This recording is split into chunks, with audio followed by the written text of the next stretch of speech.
Hey, Slick Talkers, thank you so much for tuning into this podcast. And I know that if you love this show, you'll also love my morning show called Good Morning Hospitality with my co hosts Michael Golden and Brandy Canali, as we spend 30 minutes every Monday morning to dive into the industry's top latest news and trending topics. So go check it out on wherever you find your podcasts at Good Morning Hospitality. And you can live stream with us on Monday mornings on LinkedIn, Twitter, Facebook, and of course, YouTube. Now, I hope you enjoy this episode. And as we see it, we really should be giving the host a lot more value than we're asking.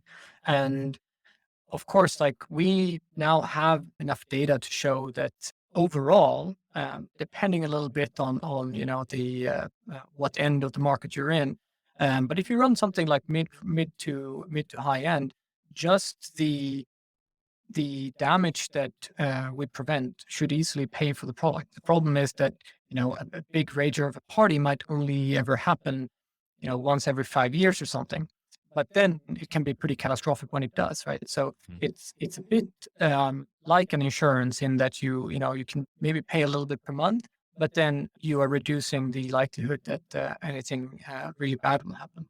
We've also now, especially in the last few months, when in Europe there's a big energy crisis with electricity rates spiking and cost of heating spiking, and it can be um, multiples of what it used to be. So the fact that we have occupancy and motion data from inside of partners means we can use that to partner up with thermostat manufacturers and save energy to our customers. That is also starting to you know actually pay off. It can be comparable to the software price that we're charging. So the way we've done our job when a customer installs Minute, and now they have more money the next month.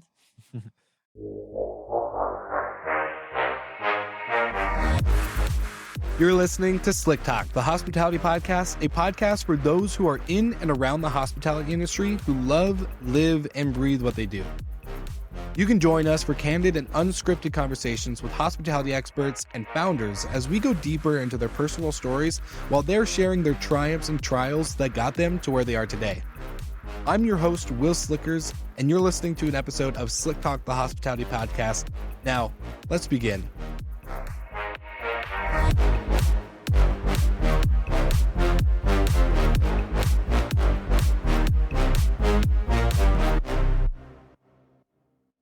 All right, Slick Talkers, welcome back to another episode of Slick Talk, the hospitality podcast. I wanted to jump in here really quickly because this episode is really fascinating to me. I've known of Minute for quite a while, probably right when I started getting into short-term rentals. And, you know, it's just funny to see how events and certain paths cross when you are in this thing we call life. And I had a really good time getting to talk with Nils and getting to know him as a person and a founder in the industry and what they've created with Minute as a product, as a service, and a big piece of the industry and where we're going. So, looking at Minute as a company is really nice and fascinating because what Nils doesn't mention in this episode is that they have integrated directly with Airbnb. And I don't know many outside of property management softwares, I don't know many companies that have gone this route successfully to integrate with Airbnb as a giant platform that it is.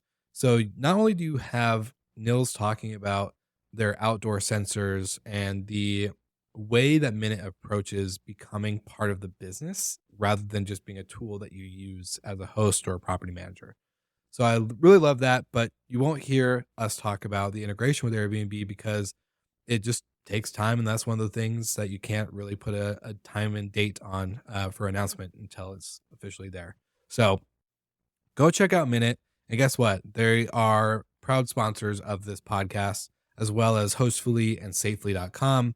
And the best pairing I think I could have ever done for this podcast was to bring on these group of vendors and partners and technologists into the audio airwaves that you're listening to now and creating this awesome partnership because they are just rocking it, and Minute and Hostfully and Safely are the best way to approach a tech stack from a professional operations standpoint. So I hope you enjoy this episode and tune in. Make sure that you like and subscribe to everything in the show notes. And then guess what? Like I said, you'll actually get 2 months of Minute for free on me. Just go to the link in the show notes and use the promo code attached, and you will be all set to go. So I hope you enjoy. Now tune in to Nils with Minute and diving into the business right now on Slick Talk. All right, everybody. Welcome back to another episode of Slick Talk, the hospitality podcast. I'm your host, once again, Will Slickers. And today I am joined by Nils Mattisson, who is the CEO and co founder of Minute. And Nils, it has been a long time in the making, to say the least, for this episode. So I'm super excited to have you on. How are you doing today? I'm doing great. I'm very happy that we're finally here. Me too. Me too. It's been what, if I would say 3 or 4 years in the making. So, um, yeah, give or take. We'll credit some of that time to COVID, but um, I'm pumped because you and I got to connect behind the scenes. We always do a pre-chat with all of our guests on the show, as all of our listeners know, and it was really awesome for me to hear more of your story that maybe I didn't know publicly, but then also kind of hearing your passion and expression for what you guys are doing at Minute. And so I want to give you the opportunity to kind of give us an intro to your journey as an entrepreneur, professional career, all that stuff, and kind of what led you just to kind of co-founding Minute and to creating it to what it is today. What a good question. I can talk for a long time on that, I think. But I think the story I told you when we met was really um, a chance encounter. I was at the time working for Apple, living out in California in San Francisco, and one of my friends brought along a guy to a bar, as you do. And it turned out to be one of the first employees at Airbnb. And we got to talk about, all the different issues that you run into those very, very early days of the company. And one of them was pertaining to people putting up cameras as they were renting out their flats, which you could have a lot of sympathy for hosts, especially in those early days when every guest was essentially a first-time guest, and people were, to a greater extent than today, I think, letting out their own homes. But of course, as a guest, you really wanted to have full privacy when you're going somewhere, and that's what you deserve. So I remember that as like a very interesting problem where you sort of had to balance the privacy expectations as a guest with the monitoring needs that you would get as a host. And that idea stuck with me for some time. But of course, it's a long time ago, maybe 2008 or 2009. Mhm. I wasn't quite ready to start my own company then, but if you spend too many years in San Francisco, eventually you sort of have to do a startup. Yeah. And so when I had been at Apple for, I think, 7 or 8 years, the I sort of got this itch that I wanted to do something on my own, and this idea came back to me that there is clearly something we can do here that is quite an interesting space, which hasn't really been explored before. So that was probably the origin of Minute. Of course, we like most companies at that time, I think we launched a Kickstarter at first, Mm. and that was a blessing and a curse because it got us some money, it got us some early customers, but um, unfortunately, a lot of them were consumers. There were people who were on Kickstarter looking for a cool thing rather than the short-term rental hosts that we had intended to target.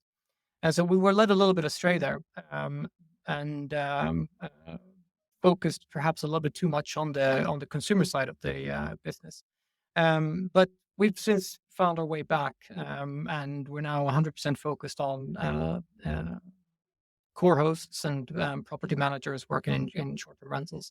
But I think that's like the very, very sort of quick summary of many years of running a startup and trying some things that didn't work, going into some dead ends and backpedaling, but then sort of using the things you've learned to create something that is a little bit better every week. No, 100%. I love that. There's a lot to take away, from your experience from Apple. How much of that was really applied into the creation of Minute?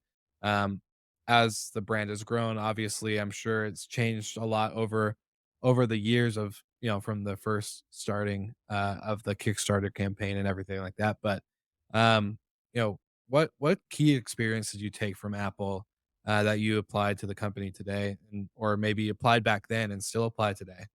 Would love to know that. Um, I mean, there was, I would say, two sides to that. Like, there's of course like the very um, practical things. Like, Apple isn't usually credited for it, but it was very early on in using machine learning and privacy in combination to get um, both sort of the benefits that you can get, but without sacrificing privacy of consumers. There was a lot of very early work in just being at the forefront of technology that there was some um, enabling techniques, I would say, in terms of edge processing and um, uh, yeah, low power electronics that was crucial in shaping the product that it's now Minute. But I think those those kind of things are maybe less important than Mhm. um, the culture, like the healthy disrespect for what people call impossible, and the drive to always create something that is a little bit better than the competition, as well as like an instinct to always raise the bar and to push things a little bit further. I think that served us really well because there are a lot of good companies out there. There's a lot of great ideas coming from different startups, and if you're not setting yourself a very high bar, I think it's very easy to become, one of three, four, five that are quite similar. And of course, that's a bit of a death spiral because when you end up with five identical identical offerings, what you end up is with price competition and lower margins, and then you don't really have the room to maneuver and innovate. And I think both of those things, like the technical excellence, but also like the culture of bringing out products that really like stand head and shoulders above everything else out there, has served us really well. Well, you said earlier too that the Kickstarter was both a good and a bad thing. So let's talk about how that campaign kind of really shifted you guys towards the consumer rather than the actual short-term rental host and operator. How long did it take for you guys to kind of be like, okay, we really need to get back on track of the host and STR, company rather than, the traveler or the booker or whatever the typical consumer might have been. I think when you and I talked the first time, kind of talked about how actually these people were just using them in their own like homes, like their own house. They weren't using it for like a vacation rental and partake that, but really just as a home device for themselves. Yeah, so I think most startups, like, you really struggle to find traction with um, any idea, and we had the issue of having traction with two ideas. Like, there was the privacy conscious home security or home monitor system that isn't what we intended, but is what a lot of our early customers ended up using the product as, and there is a large market for a product of that type. Um, but we always had this sort of like core of short-term rental users. Like our first Kickstarter video, was um, featuring an Airbnb host, and it was like tailored to that market. But of course, most of those people weren't on Kickstarter, so but it still found its way up there. So I don't know what the split was in those days, but both groups were very active. It's just that there's so many more consumers, Yeah. um, and I'm gonna say it took us a good couple of years before we decided to go all in on the short-term rental track. And there were a couple of catalysts. One was that we started out without having a recurring business model. So we were only selling the devices, and then we were always going to to start charging a subscription. You sort of have to be able to run a sustainable business these days. Mhm. But we weren't sure exactly how we were gonna set it up. And one of the key learnings was that when you're selling to a short-term rental operator, we can actually save them money, or we can make their business better. And so it's not just a cost, right? Like, it's something that can enhance the guest experience or your relationships with your community. Whichever key benefit it is you're after, like, it has like a real price. Whereas on the consumer side, that's a lot harder, and the competition is a lot more. So the realization that there was a much higher willingness to pay in the short rental community was important. But the most important thing was probably the involvement of Airbnb, who um, reached out and were very enthusiastic and saw this as something that was an integral part of the home sharing experience in the future. And of course, with that leverage, like with that distribution help, we could really take a commanding lead in that market. Um, Whereas on the consumer side, maybe we were, well, definitely not the leading ones, because those are all the names that but a smaller actor. And I think um, that's a key learning for me as well, is that um, it's a much better position to be a category leader in a small category rather than a smaller player in a bigger field.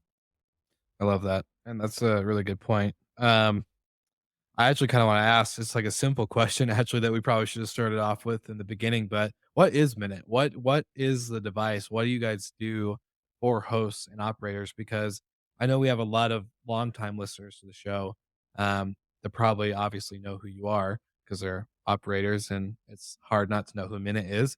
But for any new listeners, I think it would just be great to kinda cover, like, what do you guys do, um, for hosts and property management companies? Right. So I would say most people would describe us as a noise and occupancy monitoring company. Like, that's probably like where most of our customers get uh, most of their value. And very importantly, we do this monitoring in a privacy conscious way that doesn't pick up any um, uh, information that can be sensitive for an individual, or can even be connected to a specific individual. Um, and that uh, noise and occupancy monitoring um, is a super important part of running a professional uh, management company. Um, we zoom out a little bit, right? And we internally at Minute, and also, like, as we communicate, um, we see ourselves as a co-host.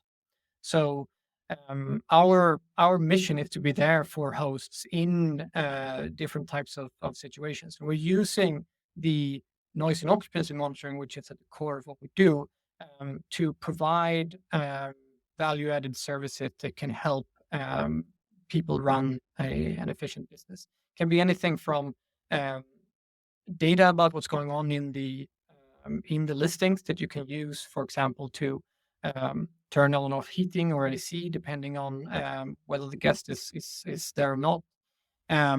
It's about messaging at the right time, Mm. and providing a better guest experience. But the way we see ourselves is that we're sort of the data layer, and then we're enabling a host um, to be the best that they can be. Um, But yeah, what we're famous for is, of course, like our party prevention, and that is, I would still say, the front and center to the uh, uh, yeah, to the value that we are creating for our customers. For you, why was it so important to build a device that can be multi-featural rather than just focusing on just noise or just messaging or just this type of occupancy level and security coverage. Um, why was that so important, and how's that played into the role of being a co-host and a partner to your clients and operators rather than just being a device that they use and subscribe to?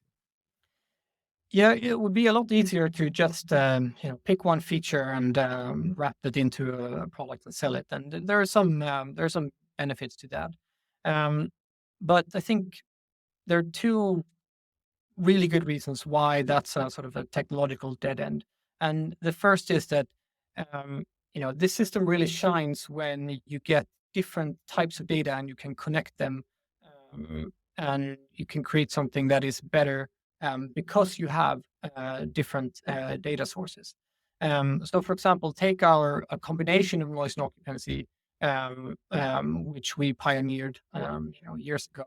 Um, Take something like a party, it is really helpful to be able to detect that before it gets noisy, when Mm, people are starting to show up in too big numbers. And likewise, it's very important to be able to detect if it's just a few people, but they are really disturbing their neighbors, right? So mhm, the core functionality actually gets better by having these two data sources. Um, Another important aspect is thankfully, 98% of guests are good people, and if you mm, run a small operation, um, you might never run into any of these issues. Um, Otherwise, the industry wouldn't really work. But yeah, it also means that the prime value of the product is not, if you are only focused on noise monitoring, it's maybe not seen day to day. mm, And so that's why we see it it's so important that we also help with security, that we also help with um, giving guests access, so that we're part of the daily routine and the daily life of running a property management company. Because when we are interacting with guests and hosts on a daily basis, we're building up that trust. That means that when something happens, you can trust it will be there for you. And that, I think, um, is going to be lost if you are creating a sort of a single sensor type company. for sure. And how's that played into this partnership that you guys formed with Airbnb? That's kind of a big deal when, the biggest OTA for short-term rentals and hosts and a lot of property managers to use that, they seen that trust, right? So, how's that played in the role with that partnership with them? We worked with Airbnb for many years now, and I've always felt that we've been very aligned in our mission, right? Like Mm, um, the Minute being the core host, or the Minute being the co-host, um, is is the proposition that we deliver to our customers. Um, our mission is to make home sharing work better for everyone. So we want to help create an industry that is good for the community, that is good for the guests, and is good for the host. And we see ourselves as being able to be a bit of a mediator between these different parties. So I think that alignment has been quite important.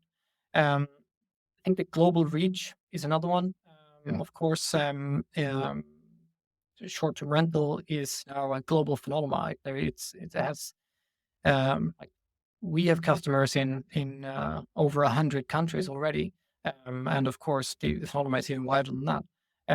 And I think we're probably the only company that has that sort of global reach and that can Mhm. support um, global companies. Like, of course, um, we don't normally work with Airbnb. We also work with companies like Casa, for example, Yeah. which is another very large, but they're a property manager, right? And they have properties in many different countries, and there weren't that many alternatives for them if they wanted something that could support their portfolio internationally.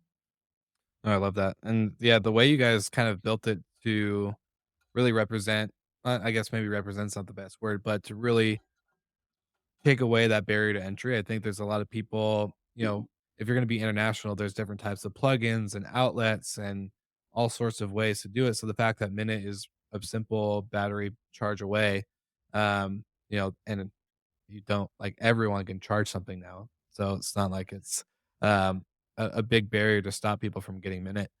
So it just makes so much sense on why you guys would go that route and why that simple feature is so important for that global reach. Um, you were talking about multiple data sets, and just like zooming out, being a co-host. This is super important for you guys as a company to make the industry better, in a lot of ways. But for you personally, as a founder, I'm curious to know, when you went out and started this adventure, and I know I asked you this um, back on our pre-chat, but when you set out to be doing this company with a an interaction at a bar, meeting one of the first employees at Airbnb to now where you guys are a pretty big team, as we'll probably see at VRMA. There's going to be quite a few of you, and it's just super exciting to see the growth and to hear the story. So when you started, did you really think you would get to this level of growth and from a team's perspective, from a client perspective, or did you really? I guess like it's hard to ask this question because not a lot of founders really start a company just to think it's going to be a small little thing. Like obviously they all want it, but I would love to just know what your initial like thinking was when you started the company. Yeah, yeah, it's a good question. And if you would have asked me when I started, I probably would have said that it would have been even bigger and having even more reach than what we actually have. It's like it sometimes looking back, I feel like it looked quite straightforward, right? Like um, as an engineer, especially like you have your idea about the product, you can sort of see how all the things come together, and you're probably underestimating all of the other things that you are yet to learn about. And I think that is definitely a blessing because if I had known how difficult it was going to be and how long it was going to take, maybe I would have stayed at Apple. No, that's too funny. Yeah, it's never as fast as we think it is. Um, I know there's a lot on the horizon for you guys. One, as anyone who's listening, if you've listened to previous episodes, you'd know that we're partnered together on the podcast. But this interview, again, was long overdue.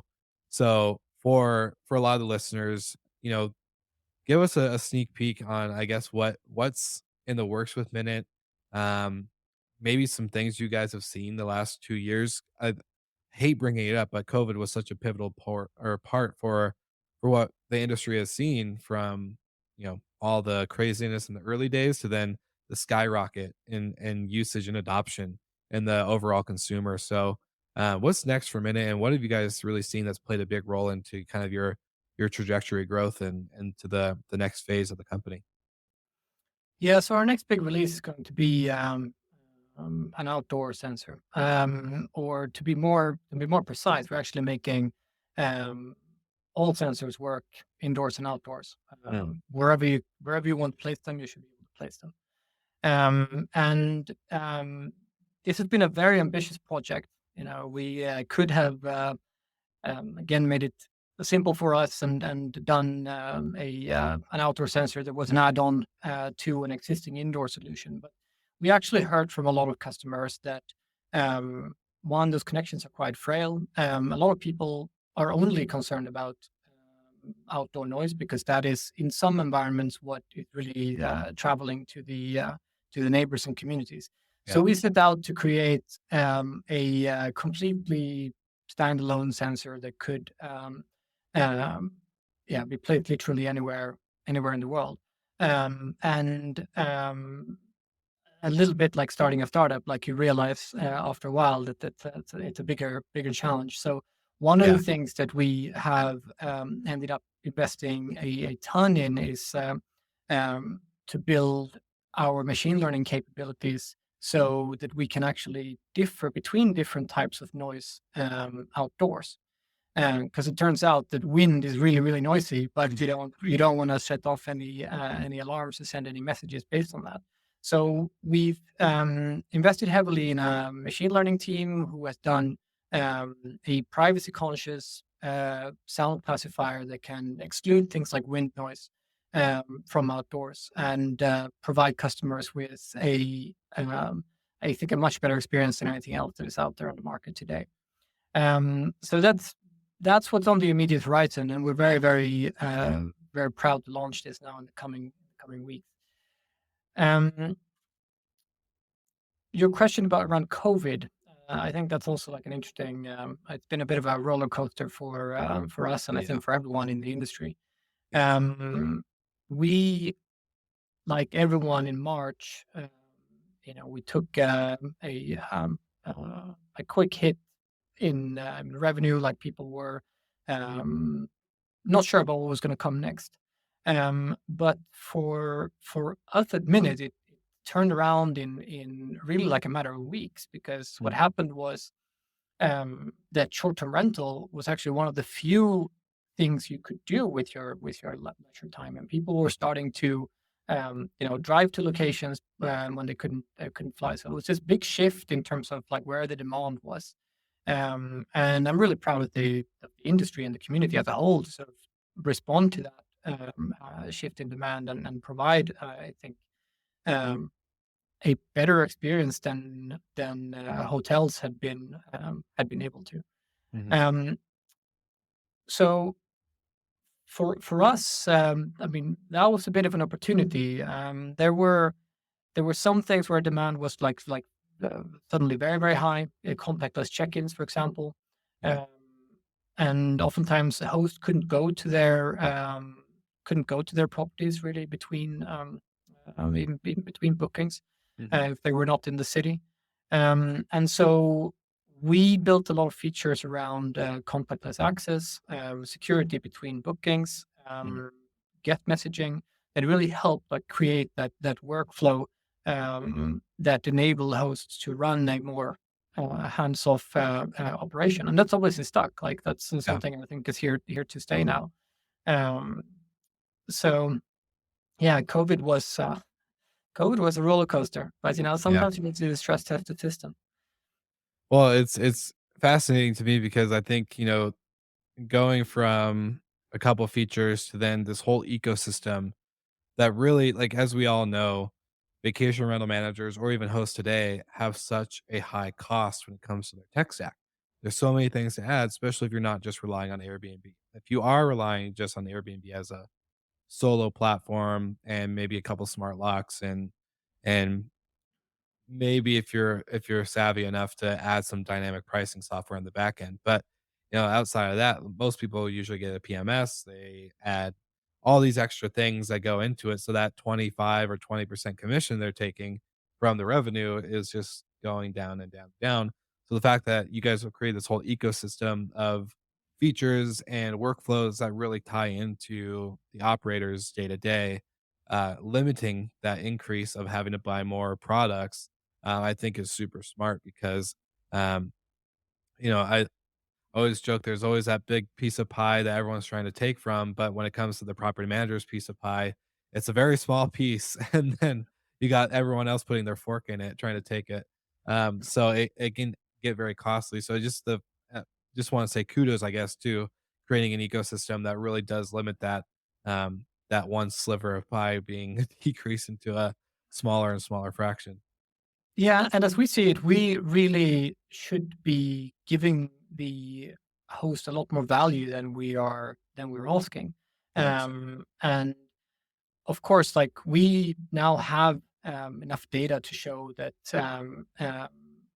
overall, depending a little bit on what end of the market you're in, but if you run something like mid to high end, um, just the damage that we prevent should easily pay for the product. The problem is that a big rager of a party might only ever happen once every 5 years or something, and but then it can be pretty catastrophic when it does, right? So it's a bit like an insurance in that you can maybe pay a little bit per month, but then you are reducing the likelihood that anything really bad will happen. We've also now, especially in the last few months, when at least in Europe, there's a big energy crisis with Mm. um, electricity rates spiking and cost of heating spiking, and it can be um, multiples of what it used to be. So the fact that we have occupancy and motion data from inside of apartments means we can use that to partner up with thermostat manufacturers and um, save energy to our customers. That is also starting to you know actually pay off and be and can it can be comparable to the software price that we're charging. So the way we've done our job when a customer installs Minute, and now they have more money than I. I like it. I like that. That's a good way to It's a phrase it. goal. It's a goal, right? Like Yeah. again, we gotta strive for something. Yeah. Um, oh, it's really interesting. And I guess one of my, I guess, closing questions for you would be around regulations, right? So you guys have all this data set now with motion, occupancy, and of course, noise. When it comes to this has been the biggest conversation, and I had the pleasure of meeting some of your team at the Florida Alliance Vacation Rental conference in Orlando just a few weeks ago. And going into that conference, I wasn't expecting regulation to be the biggest topic, but really was the headline of everyone's day to day conversation. And, with that, having that data set, what are you able to do when it comes to potential bans and regulatory issues that limit your clients or your customers to really grow or continue to operate in just their market that they've been in? Are you guys playing a role with that data as in the sense of kind of stepping in as a provider to really showcase the not just the neighbors saying that it's loud, but, like, really showing that, "Hey, it was loud or it was not loud," based on the guess, and we were able to catch it early rather than, hours later after the cops were already called. So absolutely, yes, we do a lot of work with the data, but even in the step before that, I really see that we have a role in um, sort of diffusing these conflicts that we often have in communities. That is the source of the regulation, right? Like the regulation is um, people who are just deciding that they're going to do it for no good reason. It comes Yeah. from people in our communities feeling that the short-term rental industry isn't a net contributor, and I want to make sure that we are. And I think part of that is being very proactive when it comes to noise and nuisance, and making sure that neighbors have a good experience. Um, um, and finding that right balance between the interests of guests and hosts and the community, because we all want this when we're traveling. Like, Mhm. of course, we should want this next to us as well. We should want that part of every community. And I think using technology like Minute, but there are other things as well, to make sure that we are good neighbors. If we start at that step, maybe we would see less of a pressure on the regulation, because I think a lot of these either outright bans or um, number of night bans that we have in London or in Amsterdam, or even number of stays in a year.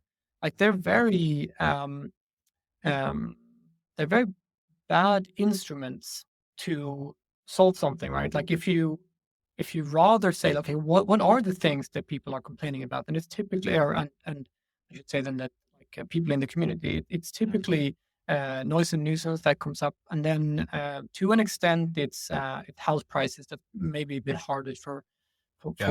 for us to influence. So I see it coming in as early as possible, so we don't get that pressure for regulation. But when we do get the pressure for regulation, we do work closely with different community organizations to provide them with the data that they need in order to influence the regulators. So this is also something that we have been working very closely with the public policy team at every to sort of like get that ground truth, and seeing that a lot of these complaints might not be real, and then On the other hand of it, like you can see that the number of cases after you install uh, uh, Minut in a listing is actually very, very few. And of course, there is a very positive benefit to the local economy, to local businesses. And I think, I mean, I hope it doesn't sound too ambitious, but I think the world is a better place because of short-term lets and for allowing people to visit communities and living in them like locals. So we should cherish that, and I think do everything we can to protect it. I love that. That's like perfect hammer on the nail right there. Um, one of my favorite questions to usually kind of wrap up an interview with is like, where can people find you? But I have a feeling you'll probably be able to answer this question better. And this is going to be like probably a first time on the podcast. But do you have a favorite quote? Is there something that there's a quote from a either person you look up to, a company you admire, or anything that you would love to share with anyone listening today? And sorry to put you on the spot. That's a good question. Do I have a favorite quote? Um, I'm not actually sure which author wrote this, but I think it's uh, Oscar Wilde or Mark Twain, one of them. And he said, "We're all in the gutters, but some of us are looking at the stars." Mm. And I like that. We're sort of all on the same earth, but it's um, uh, it's nice to lift your gaze and try to be a bit ambitious, I guess. I like that. I'm glad I asked you that question because that's a good quote.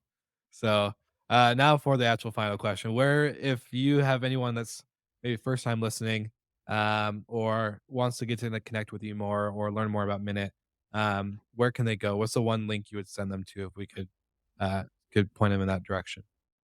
I mean, the easiest is always to go to our website, minute.com.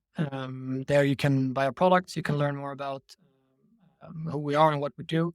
Um, I'm also super available on email. Send me an email, nils@minute.com.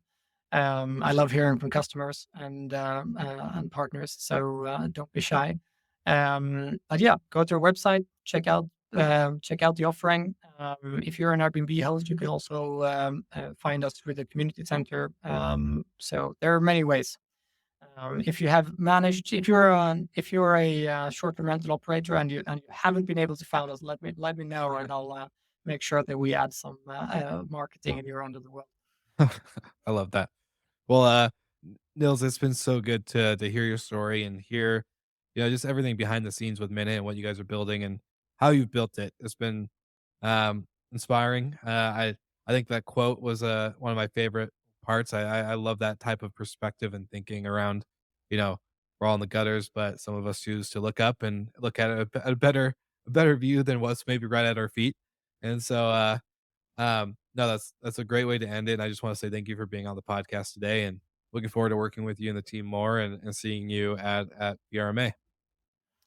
Been great speaking to you, Will. I'm looking forward to our next chat.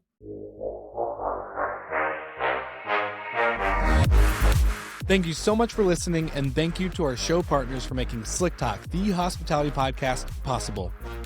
We hope you enjoyed the show, and we would love to connect with you outside of the podcast. So you can follow us on all of our social media channels for daily hospitality content, or find us on slicktalkthepodcast.com. And don't forget to rate, review, and subscribe so you never miss an episode. I'm your host, Will Slickers, and we will see you guys all again next week.